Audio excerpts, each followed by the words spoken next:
Obrigado, Deus. Realmente, Senhor Pai, nós jamais saberemos quão amargo é o cálice.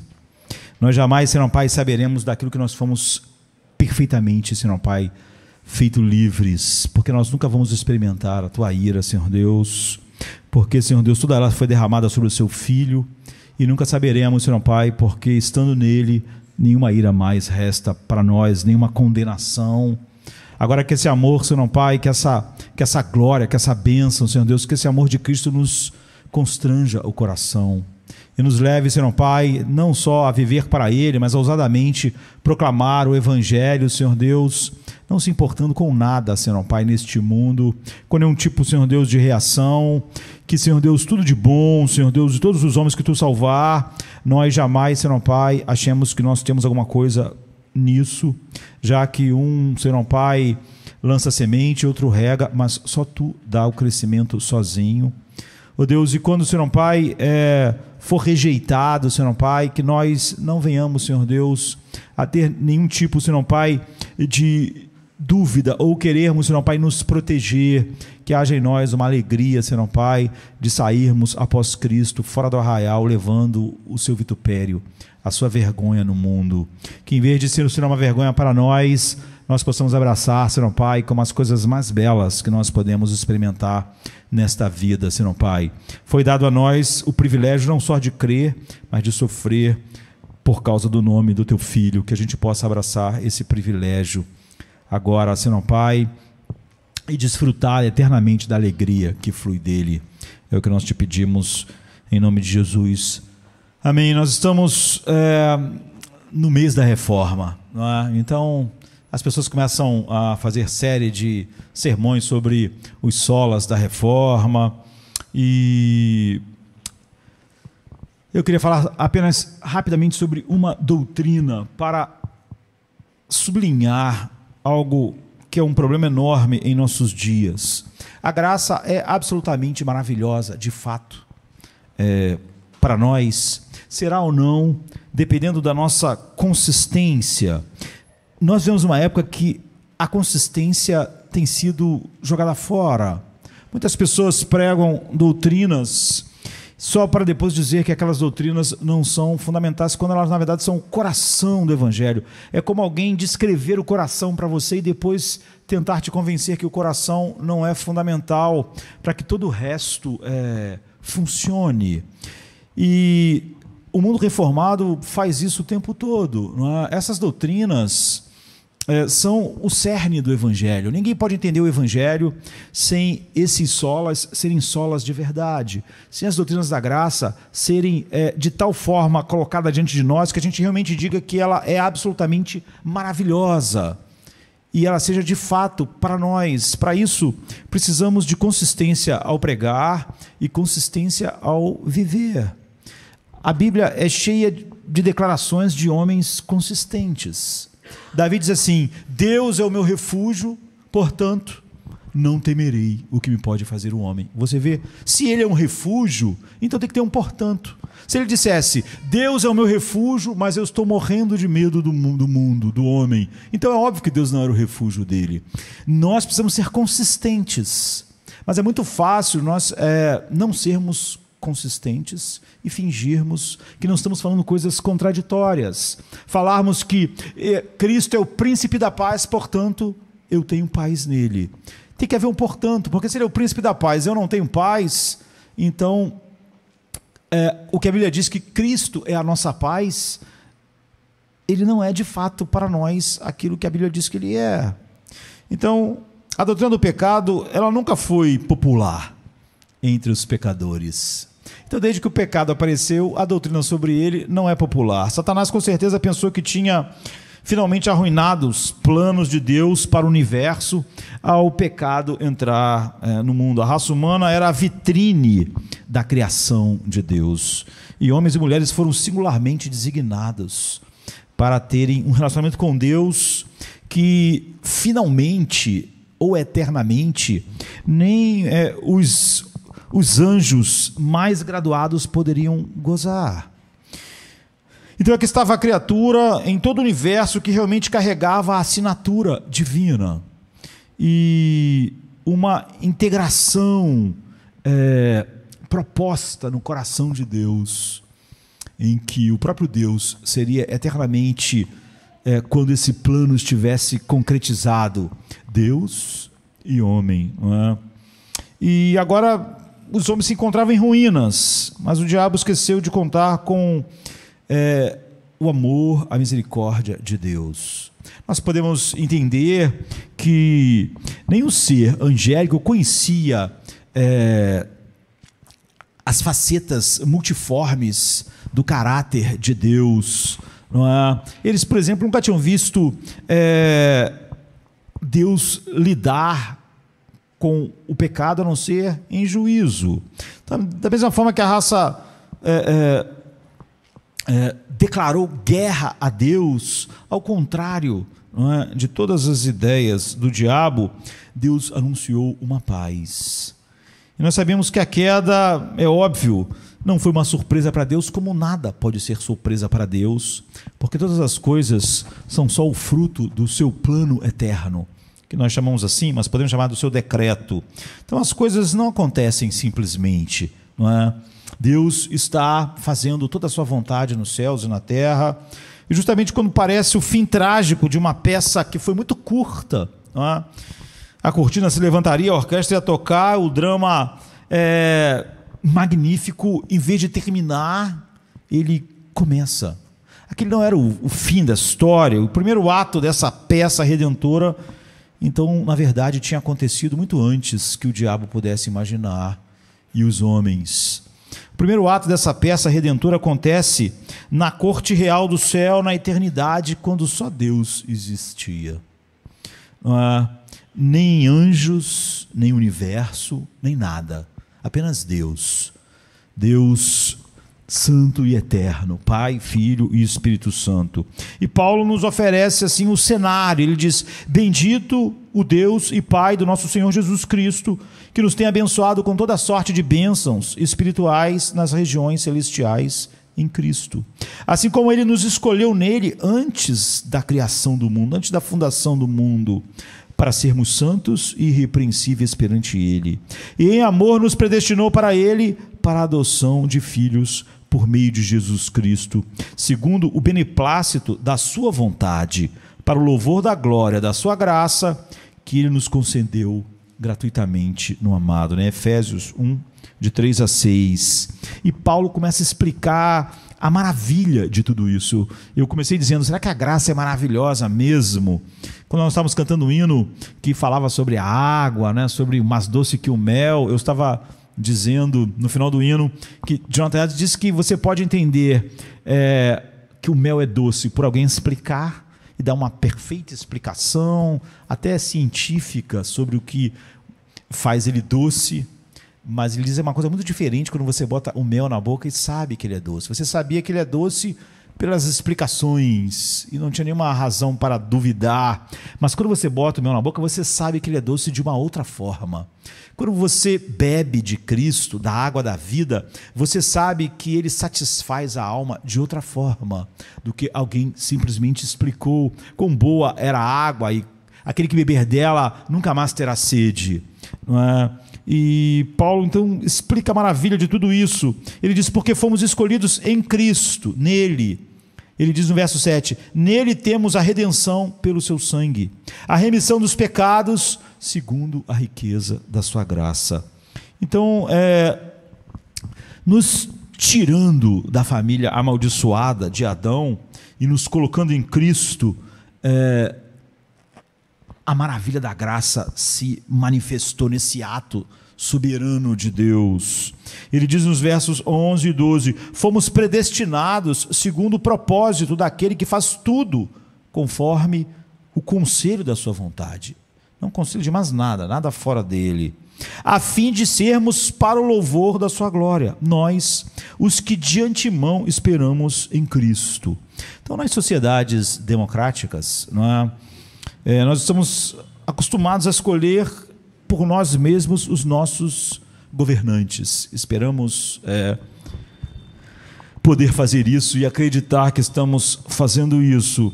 E a cada 4 anos nós elegemos presidentes, governadores, prefeitos e deputados. Mas esse não é o modo no qual a redenção opera. Não é? Nós não elegemos nosso Redentor.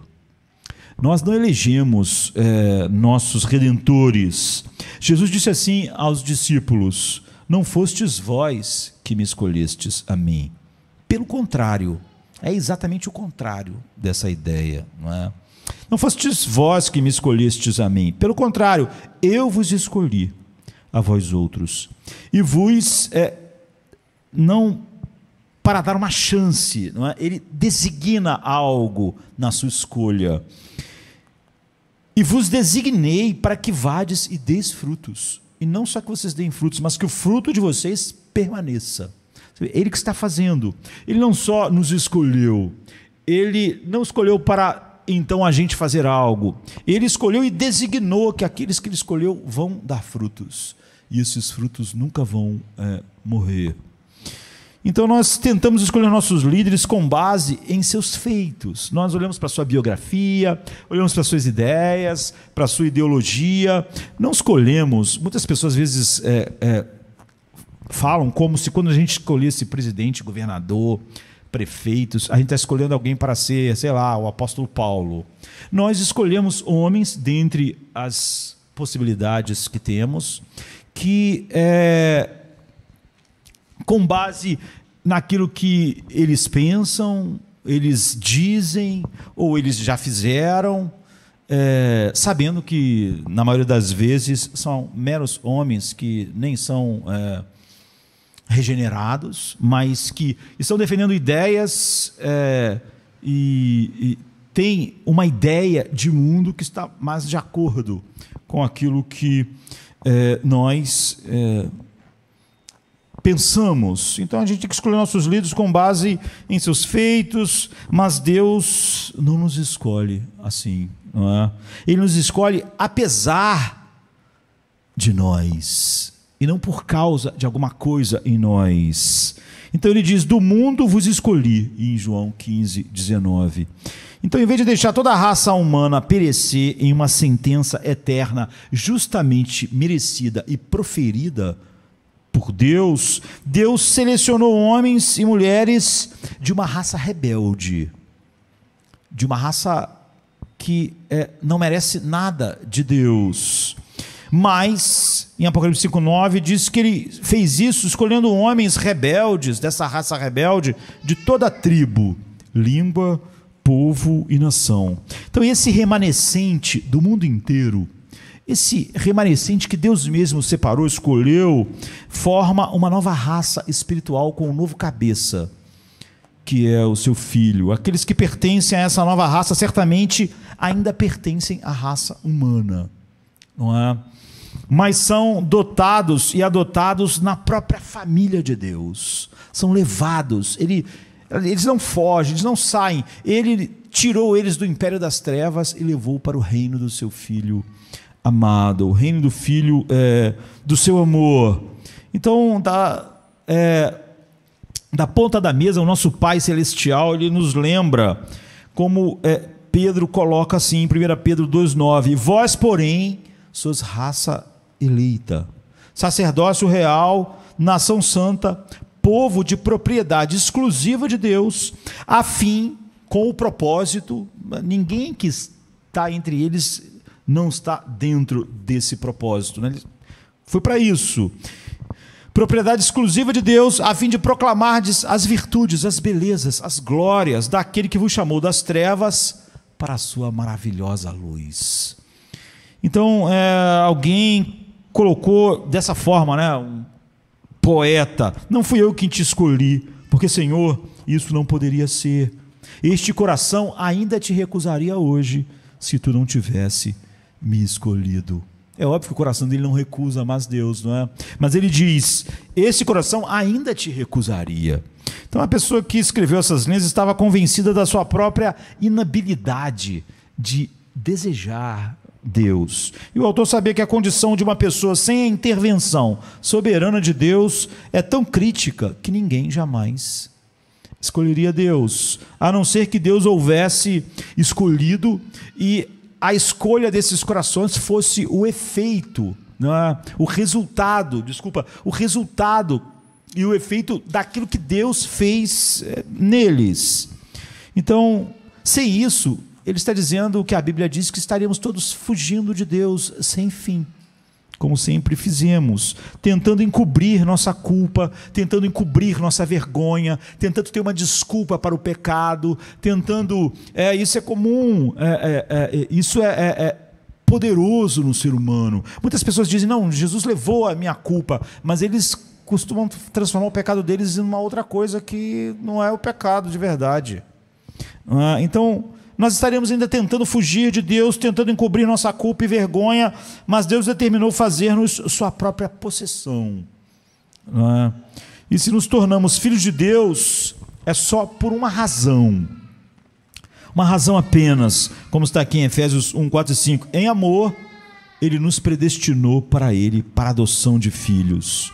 Então Deus não está no negócio de ajudar as pessoas a se salvarem. Qualquer ideia que seja passada por qualquer igreja, pastor, ou quem quer que seja, de que Deus nos ajuda a nos salvar, está tão longe da verdade de Deus como o Oriente está do Ocidente. Deus não está no negócio de nos ajudar a nos salvarmos. Como Jonas 2,9 diz, é um dos brados da reforma, ao Senhor pertence a salvação. A salvação pertence só a Ele. Ele faz isso sozinho. Ele é o Salvador. Ele é o ajudador para as pessoas se salvarem.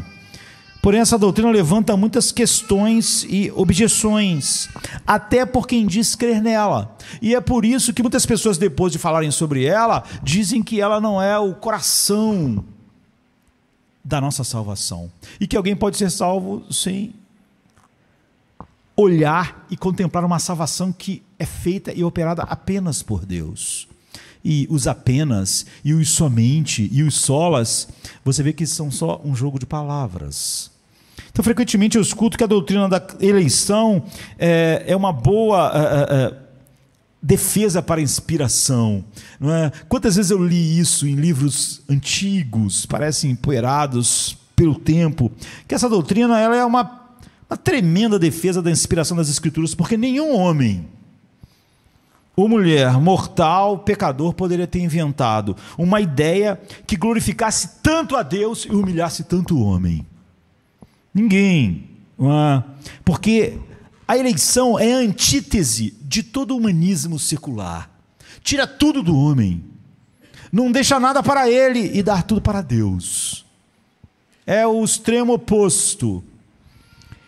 E essa doutrina, então, entende a graça de acordo com sua conclusão lógica. Não é essa coisa de dizer, Deus é meu refúgio, mas eu vivo com medo, porque isso é ilógico.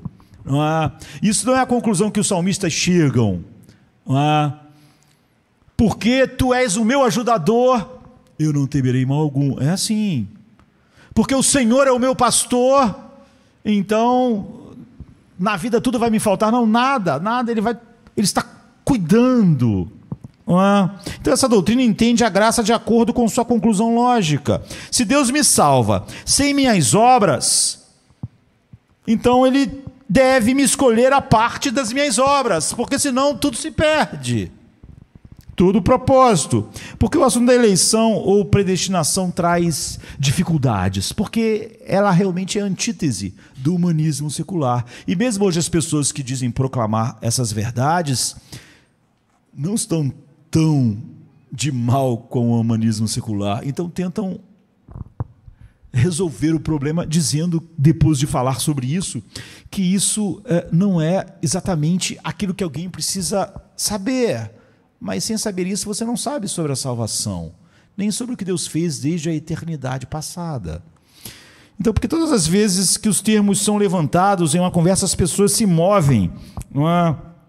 E podemos estar claramente certos de que a maioria das passagens mencionadas nesse capítulo não são sublinhadas na Bíblia de muitos crentes. não estão lá pintadas de vermelho, como as pessoas costumam fazer. Elas, porém, lidam com um dos temas mais proeminentes que ocorrem de Gênesis a Apocalipse. Se você tira isso, todas as coisas não fazem sentido, não é? Então, a razão pela qual as pessoas se opõem a isso é porque elas consideram Deus como qualquer coisa menos Deus. A coisa mais ofensiva para o coração do homem não é você dizer que Deus existe, é você tratar Deus como Deus de verdade. Não ofende muitas pessoas falar que Deus é o Deus da graça, contanto que você não leve à conclusão lógica que essas afirmações devem levar. Então, a maioria dos cristãos hoje da igreja, eles não vão suportar a ideia de que Deus é de verdade Deus. Ele pode ser um grande psiquiatra cósmico, um grande terapeuta, quem sabe um bom e grande psicólogo, um pastor útil, menos Deus. Por uma simples razão, elas querem ser Deus. E nós sabemos que se nós formos deuses, Deus não pode ser Deus. Se ele for Deus de verdade, então nós não somos. Então veja, nós podemos falar sobre a graça, cantar sobre a graça, pregar sobre a graça, contanto que a gente não se aproxime demais da graça. Nós podemos falar sola gratia, contanto que a gente não leve muito a sério o sola que nós colocamos lá. Então, quando consentimos com a eleição, finalmente desistimos de nós mesmos no assunto da salvação. É isso que essa grande doutrina faz. Você tem que desistir totalmente de você mesmo no assunto da salvação. Essa doutrina entende a graça de acordo com a sua conclusão lógica. Se Deus me salva sem minhas obras, então ele deve me escolher a parte delas. Martim Lutero sabia disso. Não é? Então nós conhecemos Lutero como aquele que acendeu a luz no século XVI com relação àquilo que é central no Evangelho. Senão ele não fazia reforma. Senão ele deixava as coisas como estavam. Se alguma dessas doutrinas não fossem centrais, então ele só estava criando um problema desnecessário. Se no final as pessoas eram salvas sem essas verdades, então deixasse a igreja como ela estava. Não criava o tumulto que foi criado. Se ele pudesse dizer no final que todas aquelas coisas podiam ficar de lado e os homens serem salvos sem aquilo.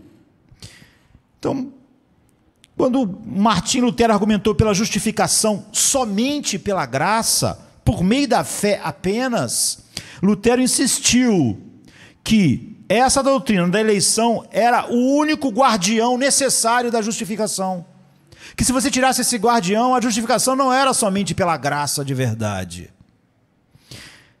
Por isso é estranho hoje as pessoas separarem a justificação e falarem, Lutero levantou a doutrina, e separarem ela da eleição. Por quê?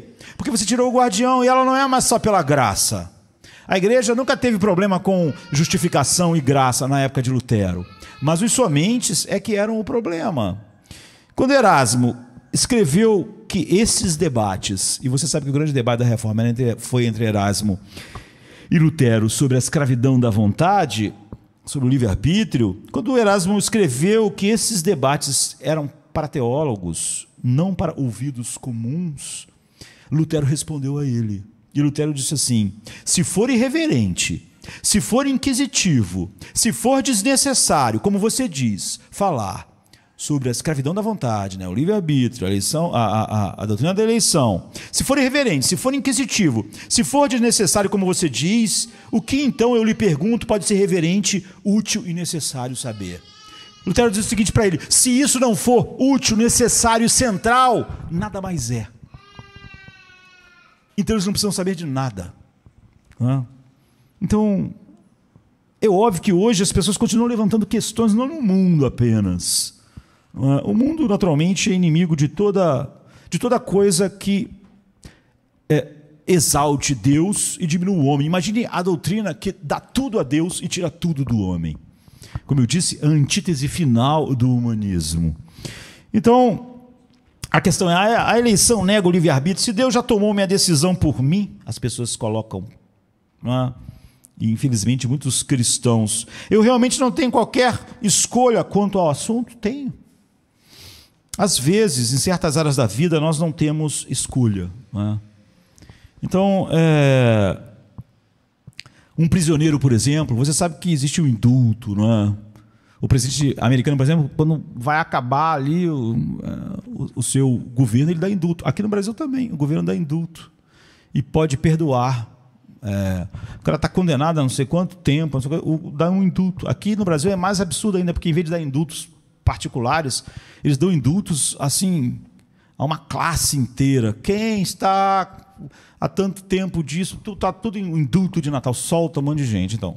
Mas, ainda assim, o prisioneiro ele não pode escolher se o governo irá ou não conceder o perdão, o indulto. A decisão está fora do alcance do prisioneiro. Mas ele foi capaz de escolher se ele iria cometer o crime e merecer a cadeia ou a pena de morte. Mas ele está fora da alçada dele e da escolha dele, o presidente, não é, americano, brasileiro, lhe conceder o indulto, o perdão. Não é? Da mesma forma, Adão, antes de pecar, ele podia pecar ou não pecar. Não é? Desde a escolha dele, todos nós nascemos com uma vontade escravizada pelo pecado. Esse era o debate entre Lutero e Erasmo. Capaz apenas de escolher entre diferentes tipos de pecados. E dependendo de como o pecado opera em nós e de quanto Deus restringe o pecado em nós. Mas nenhum de nós é capaz de escolher não pecar. Que tipo de escolhas uma pessoa que é morta em delitos e pecados pode fazer? Realmente muitas, não é? E ela faz. Ela pode escolher se vai usar um tênis azul, é o que eu estou usando aqui. Ela pode escolher um tênis azul ou vermelho, ou um sapato, né? Pode escolher se sua blusa vai ser de uma cor ou de outra. E ela pode escolher sua casa, sua carreira, seu cônjuge, né? etc. Mas mesmo essas escolhas são determinadas pela vontade pessoal. Ou seja, a vontade de uma pessoa é determinada pela sua preferência. Talvez você ache que os tênis que eu use, a calça, a blusa, você não usaria. É óbvio, você faz escolhas segundo a sua preferência. Nós não temos como fazer escolhas de uma maneira diferente. Suponha que a escolha seja blusa ou carro azul. Azul, como é a minha blusa. Não é? Pode ser porque é minha cor preferida. Não é? Ou pode ser porque eu estou cansado de vermelho. Ou cansado de verde. Ou que eu acho que a blusa azul combina mais com o meu tênis azul claro. Qualquer que seja a razão, no momento em que eu faço a escolha, eu preferi essa a todas as outras.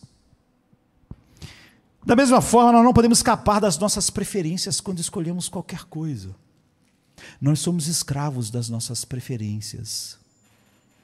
Nós não escolhemos contrário às nossas preferências. Você pode dizer assim, mas eu já tive que escolher comer uma coisa que eu não gostava, porque um amigo meu trouxe para mim. Então, você escolheu, a tua preferência é não desagradar aquela pessoa. Você sempre escolhe baseado naquilo que você acha mais importante dentro de você. Como Jonathan Edwards mostrou na melhor obra de todas a respeito do assunto, não é? O livre-arbítrio, a obra dele, incrível. Em última análise, ninguém tem um livre-arbítrio porque a vontade nada mais é, diz Jonathan Edwards, do que uma expressão das suas preferências. As preferências são inteiramente pintadas pela tua personalidade ou pelo teu caráter. É assim, é de lá que brotam as suas preferências. Assim, passemos às decisões mais neutras, né, como a roupa, o tênis, o carro, e olhemos a relação da vontade quanto à salvação. Escolher sorvete que você odeia para agradar alguém. Eu uma vez estava na casa do meu irmão e ele trouxe um macarrão. E o macarrão era verde. Eu não gosto de nada verde. Aí eu sabia que o macarrão era verde por alguma razão, né? Podia ser só porque botou tinta, mas não era. É porque tinha brócolis lá. Mesmo sem um brócolis, agora tudo estava com gosto de brócolis para mim, né? E é óbvio que ele me chamou para jantar, então eu comi um pouco, porque eu não queria desagradá-lo. Você vê, ainda é uma preferência minha que estava me impulsionando. Então, se a vontade nada mais é do que uma expressão do caráter, ela nunca vai escolher algo contrário ao caráter daquele que escolhe. É por isso que Deus não pode pecar, não é? Jamais, porque Deus nunca escolhe contra o seu caráter. E é por isso que o diabo nunca vai amar a Cristo. Ele pode crer em Deus, estremecer, mas esse crer dele não é salvífico, porque ele não pode amá-lo, porque é o oposto do seu caráter, da sua natureza. E ele não pode. Por essa razão, há advertência do nosso Senhor para os fariseus. Ele disse assim em João 8, 43, 44, sois incapazes de ouvir a minha palavra. Como é que são incapazes? Eles não eram surdos. Ele diz, vocês são incapazes de ouvir a minha palavra. Vós sois do diabo, que é o vosso pai, e quereis satisfazer-lhe os desejos. Vocês são incapazes. Vocês amam o que ele ama. Vocês têm prazer nas trevas. Vocês são incapazes de ouvir minha voz. Não eram incapazes de escutar, né, o som, porque eles são de seu pai, eles são como ele tem o caráter dele. Segue-se que seus desejos são os mesmos desejos de Satanás. A luz veio ao mundo e o mundo rejeitou a luz porque ele amou as trevas, não é porque ele estava sendo obrigado. E observe que ele disse, vós sois do diabo, que é vosso pai, e quereis satisfazer-lhe os desejos deles, que são os mesmos desejos de vocês. Vocês realmente quer obedecer àquele em quem você está vinculado, aquele que é como você. Você quer obedecer àquele que é o pai da mentira, porque vocês são mentirosos. Aquele que é a expressão do pecado, porque vocês são pecadores.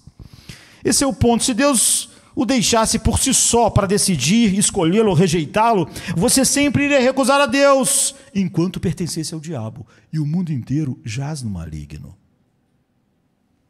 Ninguém no mundo, assim, pode escolher Deus como o diabo não pode. Enquanto você for filho de Adão, disse Jesus, você será incapaz de ouvir a minha palavra. Verso 43. Você sempre vai seguir sua preferência, sempre vai seguir o seu caráter, sempre vai seguir o seu coração, e suas afeições amam o pecado, todas elas. Frequentemente praticamos nossa evangelização como se truques e técnicas pudessem fazer com que as pessoas levantassem a mão, caminhassem aqui pelo corredor e fizessem uma oração e elas estão salvas. Nós não fazemos isso, mas isso é comum. Por que a gente faz isso? O problema é que nós raciocinamos que todo mundo está perdido, não porque tem uma natureza escravizada, pecaminosa, que requer uma intervenção sobrenatural. Nós acreditamos que as pessoas são só mal informadas, nós somos humanistas. O iluminismo achou que esse mundo agora, tanto tempo depois, séculos depois, ia viver em paz, porque finalmente o homem saiu da ignorância, o homem não sabia as coisas, mas agora, sabendo as coisas, os homens nunca mais iam escolher a guerra, nem em casa, nem na rua, nem nas fábricas, nem no mundo, porque o homem ia saber o que era paz, o homem ia saber o que era melhor, o homem ia saber, porque o iluminismo acreditava que o problema do ser humano era só falta de informação. E agora que as informações estavam vindo, conhecimento e ciência, todo mundo ia melhorar, mas isso só serviu para nós usarmos todo o conhecimento para fazermos o que nós sempre gostamos de fazer, pecar e viver sem paz. Esse mundo não tem paz, não é? Nossos conhecimentos não melhoraram as coisas. Grande parte dele é usado para desculpar o mal que nós queríamos esconder de nós mesmos. Por isso C.S. Lewis diz que se você, quando educa um homem, você só faz ele um demônio esplêndido. porque o diabo sabe tudo, mas continua sendo o que ele é, não é? Esses métodos, algumas vezes, conseguem com que as pessoas façam o que você quer. A música certa, a coisa certa, mas ande pelo corredor. Mas isso não é regeneração. Não é? Nós simplesmente fizemos com que elas, como animais de circo, aprendem a fazer aquelas coisas. Eles não sabem por que estão fazendo. Eles não têm nenhuma razão para fazer. Eles têm interesses próprios. Se eles fazem, eles ganham um prêmio, lá ganham a carne que ele quer. Ou o cara está com chicote na mão. Eles fazem, eles pulam, eles fazem as coisas. O macaco faz a macaquice, o leão faz a apresentação. Eles não sabem o que aquilo está acontecendo, qual o propósito daquilo. Eles só estão fazendo algo porque eles estão sendo levados a fazer aquilo. Aquilo não faz sentido final para eles. Assim é andar pelo corredor, levantar a mão e dizer que aceita Jesus. Quando o que fez isso foi não o evangelho que mudou o homem, foi eu falando que o homem natural pode gostar, ou apelando emocionalmente para aquilo que ele mais deseja, que não é Cristo. Essencialmente a eleição é Deus fazendo por nós a decisão por Ele que nós nunca teríamos feito. Nunca faríamos. 1 João 4,10 diz assim: nisso consiste o amor, não em que nós tenhamos amado a Deus, mas que Ele nos amou. Ele nos escolheu. Quando escolhemos Deus, não nos custa nada comparado ao custo da sua escolha por nós. Quando finalmente o Espírito Santo nos leva a escolher Deus, isso não nos custa nada, não é? Mas custou muito a Ele. O fato de Deus nos ter escolhido assinou, antes de criar o mundo, a morte do seu filho na cruz, o assassinato do seu filho. O fato de Deus ter nos escolhido e nos dado ao seu filho na aliança eterna, naquele instante, se é que a gente pode usar essa expressão, antes do tempo, fora do tempo, assinou. Aquilo que Jesus fez no Getsêmani era só o momento de acontecer o que aconteceu na eternidade. Então o Senhor Jesus Cristo não diz todo aquele que... quando a Bíblia diz assim, todo aquele que quiser, venha. Não é?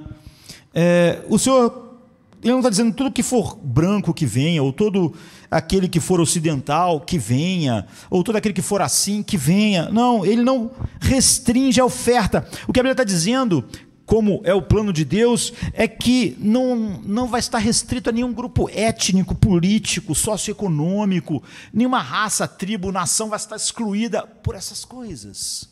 Só uma coisa vai decidir isso. Judeus e gentios, todos são bem-vindos à mesa de Deus.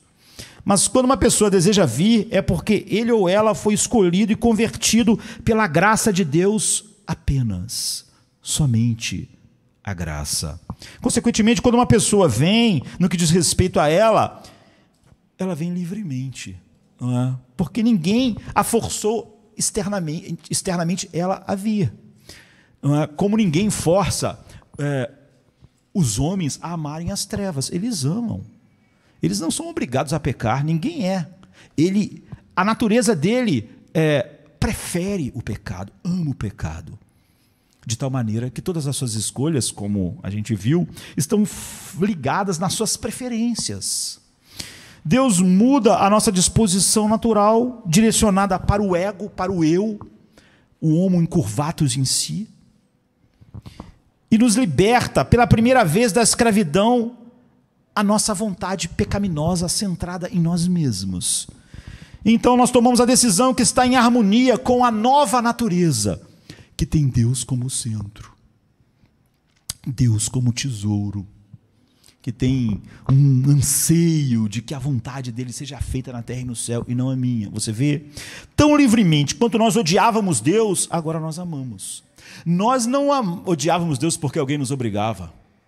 Nós odiávamos Deus porque todas as nossas preferências da nossa natureza caída, como ele disse dos fariseus, vocês não podem ouvir minha voz porque vocês têm o pai e o diabo, vocês fazem a mesma coisa que ele, vocês têm os mesmos anseios, desejos, prazeres. Agora, da mesma maneira que você nunca foi obrigado externamente a pecar, agora sem ser obrigado externamente, você ama Deus. Ele decidiu nos regenerar e fez isso enquanto estávamos resistindo. Mas quem irá argumentar contra isso, especialmente quando tudo o que dizíamos antes era não e nenhum prazer em Deus? Então, eu agradeço a Deus todos os dias por Cristo não ser o que as pessoas chamariam de um cavalheiro, né, entre aspas, que deixa com que eu faça as coisas do meu próprio modo, como eu nasci no mundo. Porém, isso não acontece através de um poder rude que nos força à vontade, como algumas pessoas tentam transformar para poder... você impõe algo falso para você poder se opor. Antes, o Espírito Santo ele persuade o inimigo de Deus a tornar-se seu amigo, abrindo os seus olhos para verem sua beleza, despertando da sua miséria a parte de Deus e vendo como fora de Deus não há nenhum deleite, nenhum prazer de verdade, não é? Com um sentido de liberdade absoluta na provisão da graça de Deus em Cristo. E nós contemplamos Cristo pela primeira vez quando ele faz isso. É uma obra misteriosa. Jesus fala que é como o vento, que você só vê os efeitos, mas você não sabe de onde ele vem, nem para onde ele vai, nem porque ele está agindo. O dom nunca é recusado quando o Espírito Santo eficazmente chama, porque quando ele abre os olhos de uma pessoa, a pessoa vê. Imediatamente. Quando o Espírito suaviza o coração do homem endurecido, aquele que era hostil não é mais. Quando ele opera na mente que era inimizade contra Deus, ela se torna amiga de Deus. Então aqueles que estavam mortos são revividos, e quando um homem que estava morto é revivido, ele se mexe, ele anda, ele respira. Isso é o resultado natural, nada está obrigando ele a respirar, se mover. Mas quando Jesus ressuscitou Lázaro, ele começou a respirar, a se mover, a falar, a andar. Não estava sendo obrigado a fazer isso, ele estava vivo. Respirar é o que pessoas vivas fazem. E há pouca dúvida sobre uma pessoa induzir essas coisas pelo ato da vontade. Não há nenhuma dúvida de que um morto não pode realmente querer respirar, querer ver ou querer andar. Um morto não quer nada, não é? A pessoa cega não pode restaurar a sua visão. Todas as metáforas usadas na Bíblia são metáforas definitivas. As pessoas cegas não podem voltar a enxergar por um ato da sua vontade. Mas assim que a visão dela é restaurada, ela vê. O inimigo endurecido torna-se amigo de Deus simplesmente por uma decisão. Não. Você não cria afeições com suas decisões. Você pode ser obrigado a engolir algumas coisas, mas criar afeições verdadeiras no coração, porque você decidiu tê-las, amor ou amizade. Uma pessoa morta pode ser revivida, mas ela não pode se auto-ressuscitar. E uma vez que espiritualmente mortos são levantados, não há dúvida de que essa é a condição maravilhosa de que os filhos de Deus estão, da qual eles não participaram. Ninguém a quem Deus levanta escolhe voltar à morte espiritual e à alienação de Deus. Como ninguém que está morto em delitos e pecados escolhe de repente não pecar mais, ou não ter mais prazer no pecado. Não porque o poder de Deus o tenha transformado num robô, mas porque o amor a Deus o transformou em um amigo. E o que você faz com um amigo? O amor de Deus o transformou em alguém que se deleita em Deus. E o que você faz com as coisas nas quais você se deleita?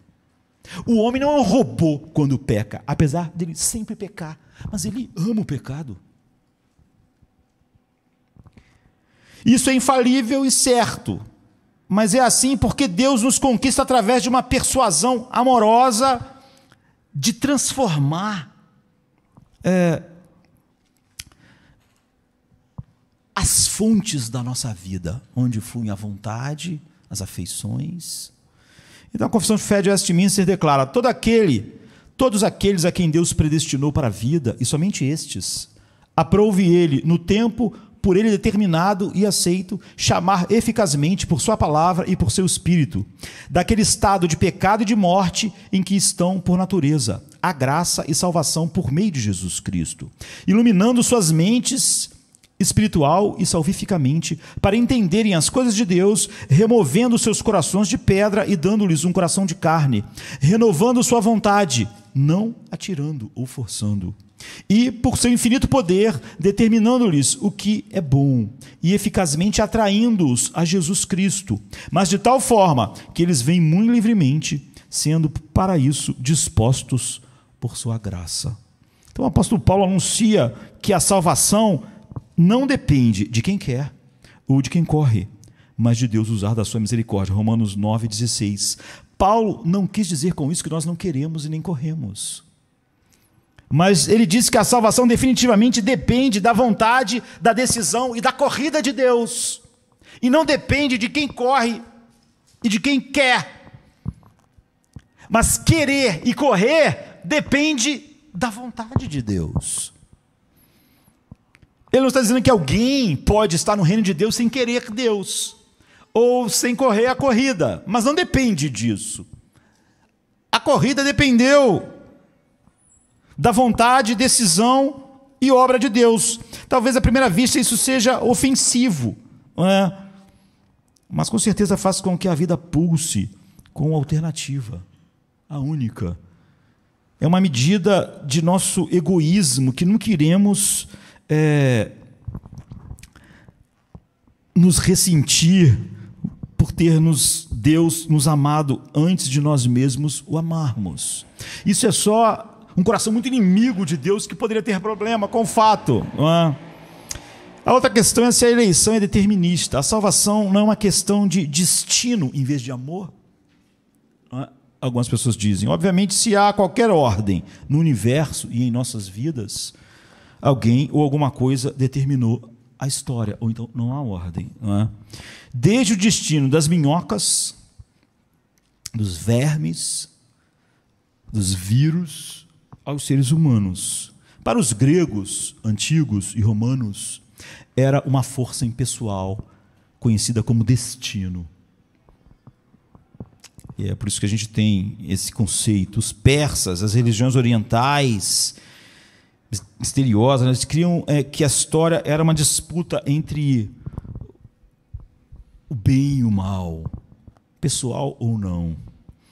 Para os cristãos, a história foi determinada por uma pessoa, e esta pessoa tem um nome, é Yahvé, ou eu sou. Ele é um Deus bom, amoroso, justo e santo. Nos dois testamentos, os crentes sabiam que Deus havia escolhido um povo para si mesmo. De acordo com o Novo Testamento, os textos que uma vez foram dirigidos à nação de Israel são agora aplicados à igreja. Por exemplo, em 1 Pedro 2, 9 e 10, mas vós sois a geração eleita, o sacerdócio real, a nação santa, o povo adquirido, para que anuncieis as virtudes daquele que vos chamou das trevas para a sua maravilhosa luz. Vós que em outro tempo não eres povo, mas agora sois povo de Deus, que não tinhas alcançado a misericórdia, mas agora alcançaste a misericórdia. E as profecias de Oséias e Isaías são cumpridas na igreja, não é? Assim como diz Oséias, chamarei povo meu o que não era meu povo, e amada o que não era amada.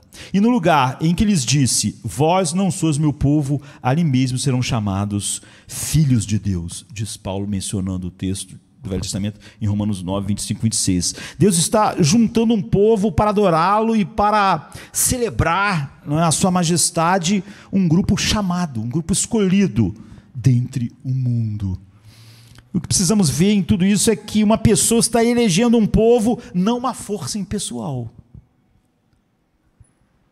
E a decisão não é arbitrária, mas é causada pelo amor e a misericórdia de um Criador cuidadoso que percorreu uma distância incrível a fim de salvar essas pessoas. A maior distância imaginável. Deus se tornar um homem, a própria vida morrer. Assim somos predestinados segundo o propósito daquele que faz todas as coisas conforme o conselho da sua própria vontade. Efésios 1:11. Então, embora a eleição signifique que a salvação é determinada por Deus, ela é a antítese do fatalismo. Se Deus tivesse meramente providenciado a salvação e deixado o acaso resolver, não é? Deixa as pedras caírem onde cair, isso seria fatalismo. Não haveria nenhum plano, poderia acontecer ou não acontecer. Em outras palavras, se Deus não determinasse o sucesso da salvação, nós estaríamos cantando que será, será. Mas precisamente porque Deus determinou o que será, nós temos uma salvação baseada em Deus e não no fatalismo.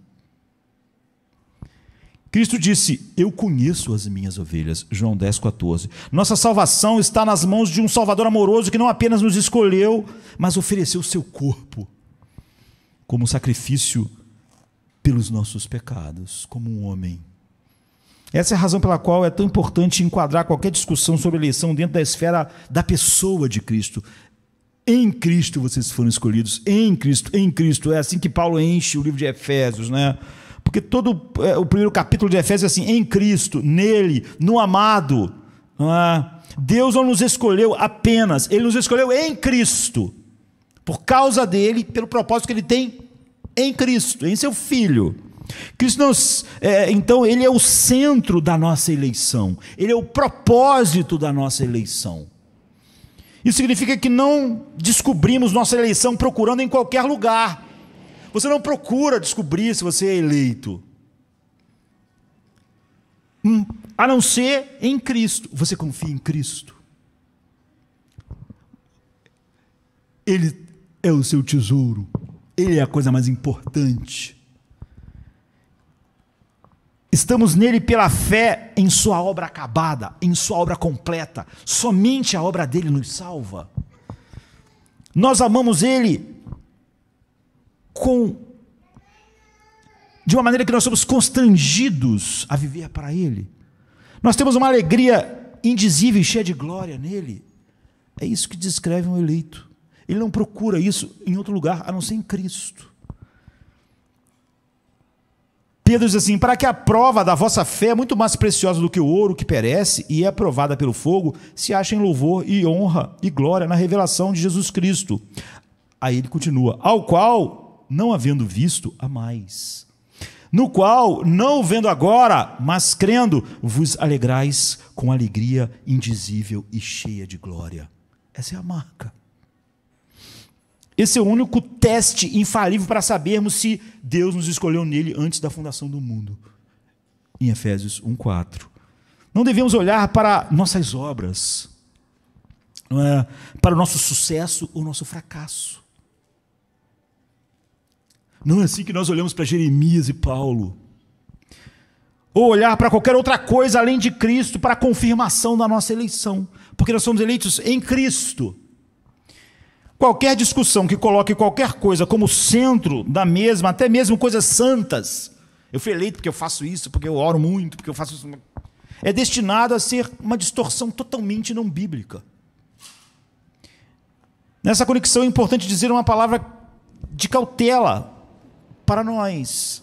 Algumas vezes, quando as pessoas estudam sobre eleição pela primeira vez, a nova descoberta engole tudo à primeira vista, não é? E a soberania de Deus é, às vezes, tão enfatizada que outros atributos de Deus, responsáveis pela eleição, a eleição não é só porque Deus é soberano, não é? Outros atributos estão lá. Misericórdia, amor, bondade, são negligenciados. Em amor, Ele nos predestinou. Isso cria uma doutrina menos afável, menos misericordiosa, menos bíblica. Parece, a pessoa pega a doutrina da soberania e parece que só isso está envolvido na eleição. Deus soberano, Ele fez o que Ele quis. Os atributos de Deus estão totalmente envolvidos. A parte de Cristo, qualquer conceito de eleição ou predestinação é destinado a conduzir ao desespero, em vez de regozijo. Então, além disso, porque nosso conhecimento de Deus, o Pai, é tão limitado nos dias de hoje, não é? Na igreja dos nossos dias, ter os nossos olhos abertos à sua majestade na eleição é devastador. Porém, a eleição é centrada em Cristo. E nunca devemos usar essa doutrina magnificente como um veículo para o entendimento de Deus, o Pai, sem localizar ela em Cristo, por causa de Cristo. O Filho. A parte de Cristo, qualquer conceito de eleição ou predestinação é destinado, então, ao desespero. Não é? E aí há a questão da justiça. Não é? Como Deus pode dizer às pessoas, algumas pessoas dizem, sinto muito, pessoal, mas vocês não estão na minha lista. Vocês não podem entrar aqui porque vocês não estão na lista. Creio que a acusação da injustiça de Deus ao escolher uma pessoa e não outra é arraigada no fato de termos perdido completamente a doutrina da graça, não é? O sola gratia. Não cremos realmente que ninguém mereça a salvação. E isso eu falo entre nós aqui. As pessoas, todos nós temos que ter um cuidado enorme. Não cremos mais realmente que Deus poderia nos enviar todos para o inferno. Nós falamos, não, todos nós merecemos o inferno, mas amanhã se a gente der uma topada, a gente acha que Deus não está sendo justo. A gente diz, todos nós merecemos o inferno, mas se a gente tem pressão alta, a gente começa a reclamar, como se a gente não merecesse pressão alta, merecia o inferno. Mas a gente não merecia ter pressão alta. Se amanhã a gente descobre uma doença, a gente acha que a gente não merece aquela doença. Mas como assim? Você não mereceu o inferno? Isso mostra que muitas das vezes há essa inconsistência. E isso há em relação às pessoas. No fundo, nós achávamos que nosso pai e nossa mãe mereciam ser salvos. Nosso tio, nossa tia, nossos filhos. Então a ideia, eu falo que ninguém merece, nem eu, mas no fundo não é assim que a graça realmente não está sendo maravilhosa, porque eu não acredito nela de fato. Se acreditássemos que as pessoas são salvas a despeito do fato de realmente merecerem, de elas merecerem exatamente o oposto, todos os que são salvos realmente merecem o inferno, não ficaríamos assustados com a ideia de que pessoas estão indo para o inferno realmente. Por quê? Não é isso que a gente sabe que todos nós merecemos? A eleição nos pareceria uma conclusão muito lógica e bíblica. Mesmo se a Bíblia não ensinasse explicitamente a doutrina da eleição, e ela ensina o tempo todo, de capa a capa, uma pessoa seria capaz de inferir ela claramente a partir da doutrina bíblica da graça. Paulo não poderia separar a eleição da graça em sua própria mente. Por isso, não é um absurdo que pregadores que dizem pregar as doutrinas da graça possam separar no final a eleição da graça. Não é? E dizer que uma pessoa creu na graça e não na eleição. Separar elas. Na verdade, ele chamou assim em Romanos 11:5, eleição da graça. Essas coisas não podem ser separadas. Crer na graça sem eleição é possível? Os que dizem que ela não é central, dizem que é possível. Então é possível ser salvo sem crer na graça de Deus.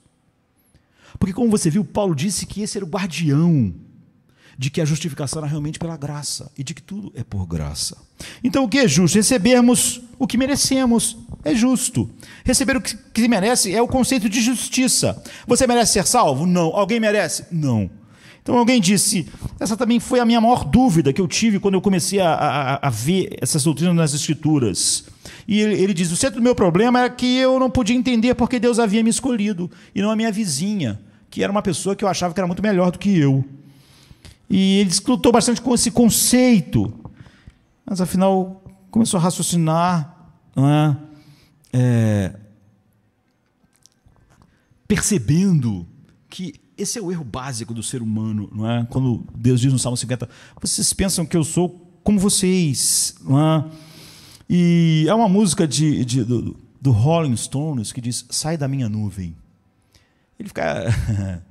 é um dos grandes sucessos dele, né? Ele diz na música lá que está de madrugada, botando a música alta, ele está feliz e tal, o vizinho fica ligando, dizendo que está alto, o som, que para ele ficar alegre precisa fazer aquela barulheira toda, e ele responde na música assim, sai da minha nuvem.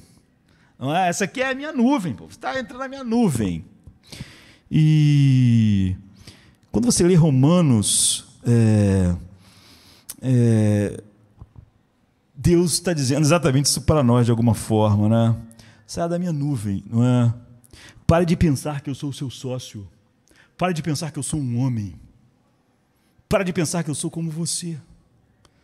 Se você pensa que isso é um pouco exagerado, apenas lembre-se de alguns... como é comum as pessoas pensarem que Deus é o copiloto das suas vidas. Não é? Então, o receio dele quanto à eleição é baseado nessa pessoa em dois mal entendidos. Nosso tempo está acabando, né? O primeiro era o equívoco sobre a própria eleição. Não é? Ela não é apenas uma questão de Deus correr pelo caderno do telefone, sei lá, pelas páginas amarelas celestiais, colocando um sinal em todas as pessoas que ele mandaria para o inferno. A eleição não exclui do reino de Deus qualquer pessoa que deseja entrar. Ninguém deseja entrar. Antes, ela inclui no reino de Deus aqueles cuja direção está longe de Deus e iria fatalmente para o oposto. Permaneceriam para sempre mortos em delitos e pecados. O segundo equívoco dele é que ele estava relacionado à gravidade do pecado e do pecado do próximo. Ele achava que a vizinha era melhor do que ele. Ele realmente achava, então, que existia alguma bondade nele ou na vizinha e que a medição disso pudesse fazer alguma diferença. E nenhum de nós tem a menor ideia do que seria a vida se Deus nos desse o que nós merecemos. Deus, nesse instante, no mundo, não está dando a ninguém o que merece ainda. É por isso que nós podemos cantar com Louis Armstrong: oh, que mundo maravilhoso. Porque o que o homem merece? Por exemplo, nós não merecemos respirar. Você está respirando? Você não merece. Tendo declarado a independência de Deus, tudo o que Deus nos supre, você não merece. Nele nós existimos, nos movemos, pensamos. Você não merece a mente que você usa, não merece o ar que você respira e não merece se mexer. Não perguntamos a um milionário, não é? Por que ele ajuda uma pessoa e não outra? Ou por que ele cria uma instituição e não outra? Por que ele cria uma instituição contra o câncer e não uma instituição contra outra coisa? Por que a gente não pergunta? Porque, afinal, o dinheiro é dele. E ele pode criar a fundação que ele quiser, para explorar o espaço, para criar os museus Smithsonian, não é? Ou para investir na pesquisa de alguma coisa. Ele decide isso. Nós não ficamos questionando: ei, é errado, você está investindo na cura do câncer, mas você tem que investir na cura da malária. Por que a gente não fala isso? Porque o dinheiro é dele. Esse é o ponto do nosso Senhor na parábola. Você pode não gostar, mas é o ponto da parábola de Jesus, do proprietário da vinha. Não é? Em Mateus 20 diz: mas o proprietário respondendo disse a um deles: amigo, não te faço injustiça. Não combinaste comigo um denário? Toma o que é teu e vai-te, pois quero dar a este tanto quanto a ti. Então Jesus oferece o fundo lógico do proprietário. Porventura, não me é lícito fazer o que eu quero do que é meu? Assim os últimos serão os primeiros, e os primeiros serão os últimos. O ponto da parábola, então, é dizer que Deus pode fazer o que quiser com a sua misericórdia. Saia da sua nuvem, ou você sempre vai estar no lugar que você sempre esteve, de inimigo de Deus. Visto que todos merecem sua ira, como que nós podemos questionar que Ele possa dar sua misericórdia para quem Ele quiser? A Escritura dão muito mais exemplos da liberdade de Deus na graça seletiva. Próximo a um tanque em Jerusalém, estavam reunidos uma multidão de pessoas doentes, todo tipo de doenças, enfermos, coxos, cegos, paralíticos, João 5:3. Cristo, porém, avançou pela multidão, dirigiu-se a um homem apenas e curou ele. Agora, você deve compreender que essa era um lugar em que todo mundo ali estava ali, doente, esperando, querendo um milagre. Mas, aparentemente, Jesus só quis curar aquele homem e não curou mais ninguém. Agora, por que ele não curou todo mundo? Ele poderia ter curado. Ele tinha poder para curar todo mundo ali, e não só aquele homem. Mas ele escolheu não agir assim. Contudo, quantos sermões você já ouviu sobre a injustiça de Jesus por não ter curado todo mundo? Não existe. E por que não existe? Porque todos sabíamos que ele não é obrigado a curar. Ele não tinha que curar ninguém. Então ele curou um. E nós nos maravilhamos ele ter curado um. Mesmo as pessoas que têm dificuldade com a soberania de Deus, nunca eu vi pregando um sermão dizendo quão injusto e errado foi ele não ter curado todo mundo. William Shakespeare escreveu assim: a palavra graça nos lábios de uma pessoa ingrata é profana. E então isso é um problema para os cristãos, não é? Enquanto é óbvio que é improvável que Shakespeare estivesse pensando na doutrina da eleição divina quando escreveu essas palavras, ele, no entanto, chegou no cerne da questão, no ponto nevrálgico, não é? É profano falar da graça de Deus e, ao mesmo tempo, desprezá-lo por ele exercer a graça como ele exerce. Não é? Deus pode fazer o que quiser com a sua misericórdia, visto que todos merecem sua ira e ninguém merece sua misericórdia. Como alguém pode questionar isso? Como alguém pode ficar ofendido porque ele curou um homem e não curou todos? Como alguém pode ficar ofendido porque ele ressuscitou Lázaro e não ressuscitou o cemitério inteiro? Você já viu algum sermão sobre a injustiça de Jesus não ter ressuscitado todo o cemitério naquele dia? Seria ridículo. Todos merecem a morte. Todos morrem. Ele não era obrigado a ressuscitar ninguém. Ressuscitar Lázaro foi maravilhoso. Assim, a graça devia agir e age no coração de alguém que é salvo.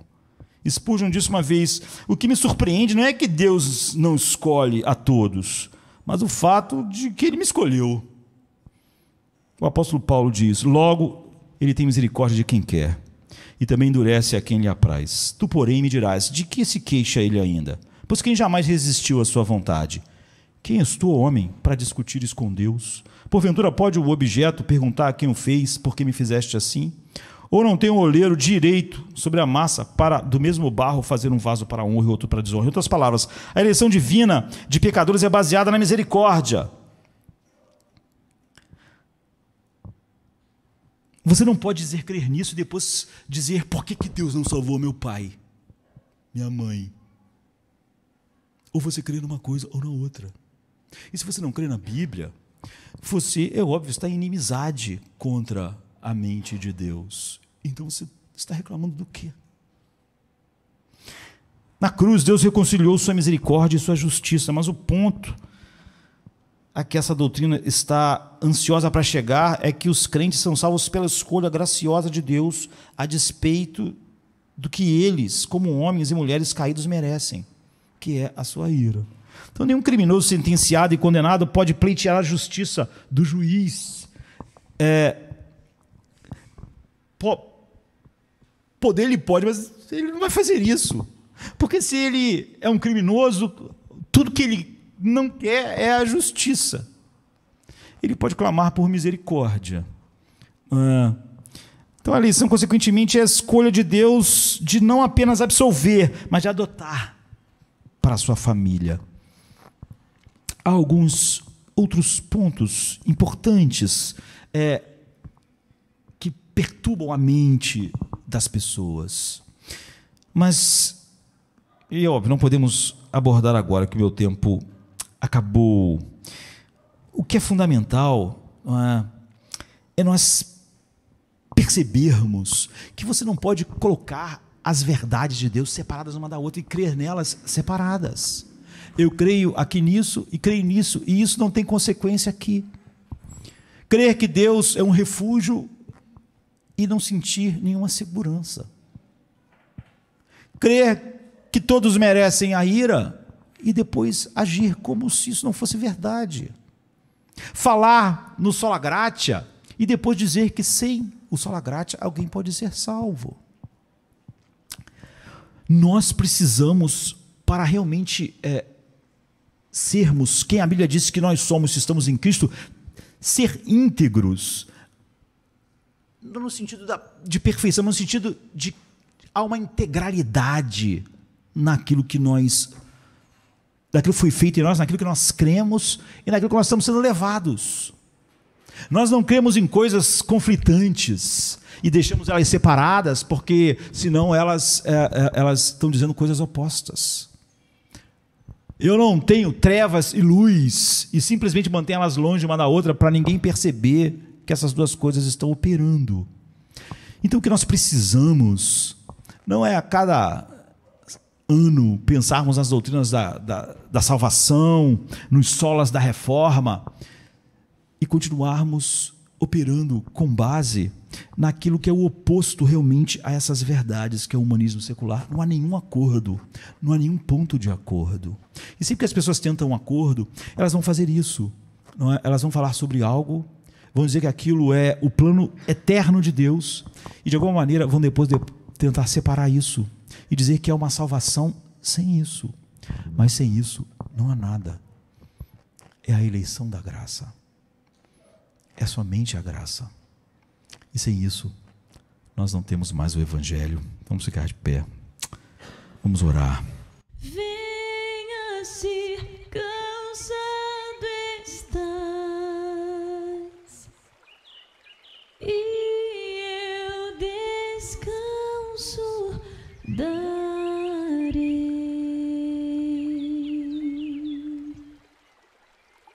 Tu descansarás.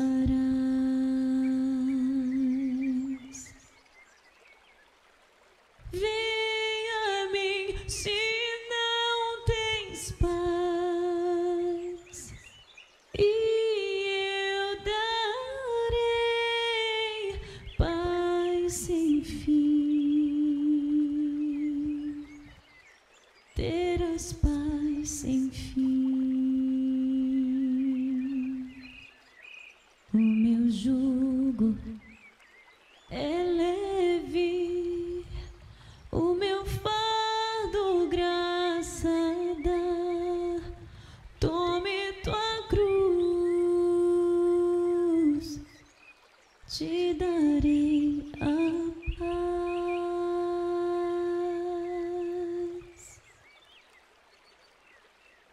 Venha o aflito e lhe darei paz, minha paz darei.